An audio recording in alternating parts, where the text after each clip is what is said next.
Hello guys. आज मैं ASD वाले बच्चे के लिए एक और स्टोरी शेयर करने आई हूँ।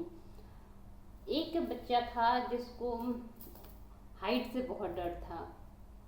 उसे समझ में नहीं आ रहा था उसके पेरेंट्स को कि मेरे बच्चे को एएसडी का प्रॉब्लम है या फिर नॉर्मल प्रॉब्लम है। मतलब वो नॉर्मली रहते थे, बट उनका था कि वो बच्चा बहुत एक्टिव था और हाइट से डर लगता था। बट उनको ऐसा लगता था कि मेरा बच्चा को कांटेक्ट है, या फिर बाहरी लोगों के साथ खेलता है, तो मेरे बच्चे को एएसडी है नहीं है। तो उसके बच्चे को जब लोगों ने देखा कि वो बहुत एक्टिव है और हैंड क्लैपिंग करता है और स्कूल में बैठना नहीं चाहता है और कुछ भी बोलता है, तो सभी बोले कि इसको एक बारी डॉक्टर से असेसमेंट करवा के देख लो कि इसको कोई प्रॉब्लम तो नहीं है।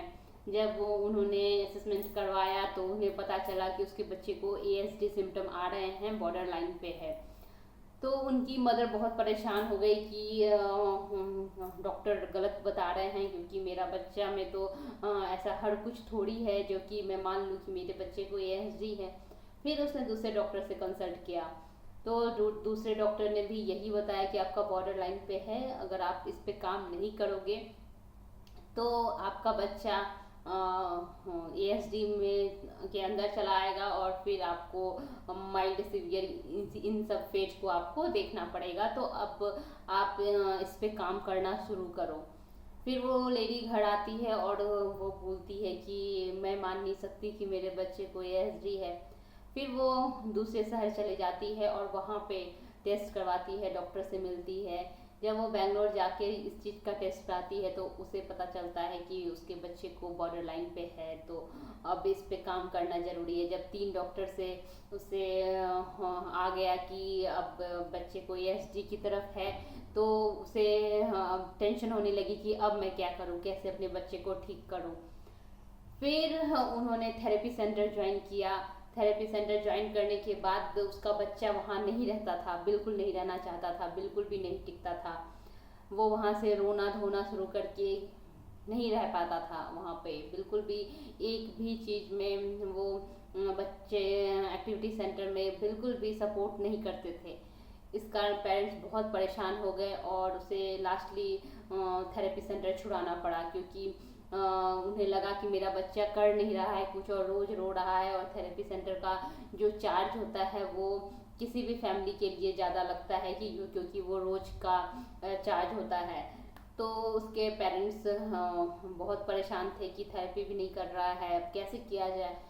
फिर मैं जब उनसे मिली तो मैंने उसे बताया कि आप ना इन सब चीज़ों को घर पे रखो। बड़ी वाली बॉल आती है थेरेपी के लिए, वो बॉल अगर आपका बच्चा बहुत एक्टिव है तो आप बड़े वाले बॉल के साथ आप खुद करो। बच्चे को आगे से पीछे से लिटा के बड़े वाले बॉल के ऊपर आप प्रेशर दे के आप बच्चे को रोल करो। इस तरह से बड़े साइज के बॉल आते हैं थेरेपी के लिए, वो बॉल यूज़ करो। उससे आपके बच्चे को एक्टिवनेस की कम, जो बच्चे के अंदर एक्टिवनेस है वो कम हो जाएगी, आप ये चीज़ नोटिस करोगे। तो उन्होंने सुबह शाम 10 मिनट करना शुरू किया। फिर धीरे धीरे मैंने कहा उसे 15-15 मिनट कर दो, फिर 20-20 मिनट पे एंड कर दो उसको। कम से कम 20-20 मिनट का आपको वो थेरेपी 2 टाइम देनी है। तो जब उन्होंने ऐसा किया तो उनका एक्टिवनेस आप देखने लगा कि उसके बच्चे का एक्टिवनेस कम होने लगा है। उसके बाद जब उनका हैंड फ्लैपिंग का हुआ तो मैंने उसे सजेस्ट किया कि आप ना मसाज डालो बच्चे को। उन्होंने बोला कि मैं कई, जब वो पैदा लिया था तभी मैंने उसको ऑयल से मसाज किया था, उसके बाद 6 मंथ के बाद मैंने कभी उसका मसाज किया नहीं।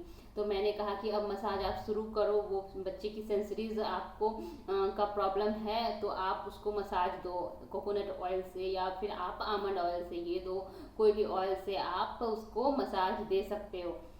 और उन्होंने मसाज देना शुरू किया। मैंने बोला हैंड और पाँव में ज़रूर देना, तो वो मसाज शुरू किया तो उससे भी उसको बहुत रिकवरी दिखी। उसके बाद वो जब स्कूल जा, मैंने बोला उसको स्कूल में एडमिशन कराओ, कम से कम प्ले में डालो उसको। अगर हम देखना धीरे धीरे अगर वो नहीं रहता है तो फिर आगे सोचा जाएगा, लेकिन पहले आप स्कूल में डालो इसको, क्योंकि आपके बच्चे में स्पीच है, बच्चा आपका बोलता है तो वो स्कूल जा सकता है, आप उसको डालो।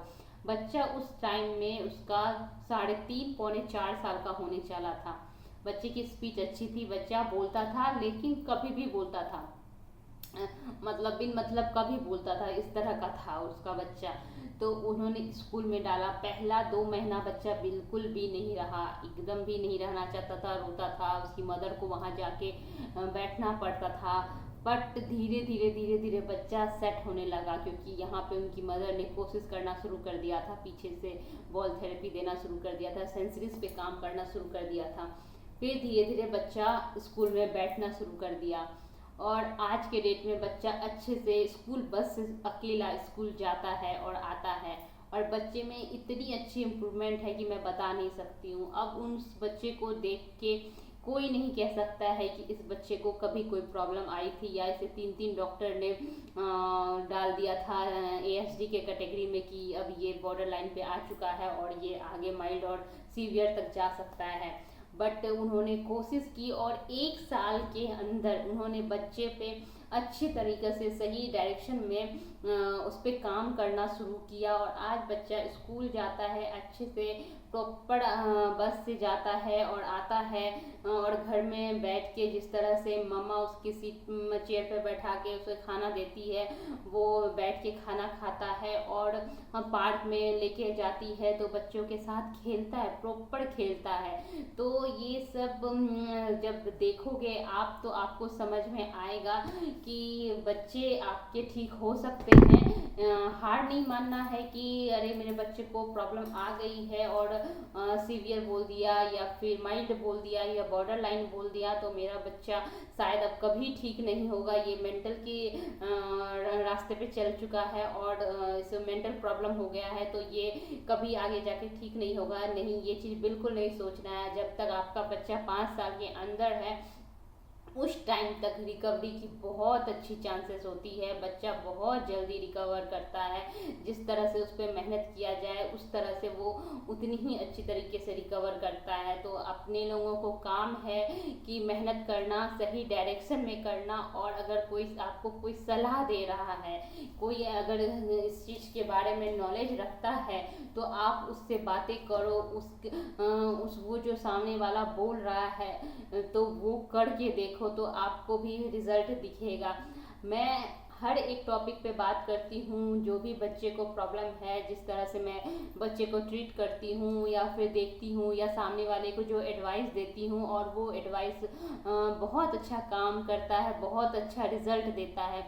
इसलिए मैं चाहती हूँ कि मेरी आप हर वीडियो देखो और आप वीडियो में आप देखो कि हर वीडियो में मैं क्या क्या ट्रिक बताती हूँ और कैसे क्या क्या किया जाता है और कैसे किस टाइम में करना चाहिए।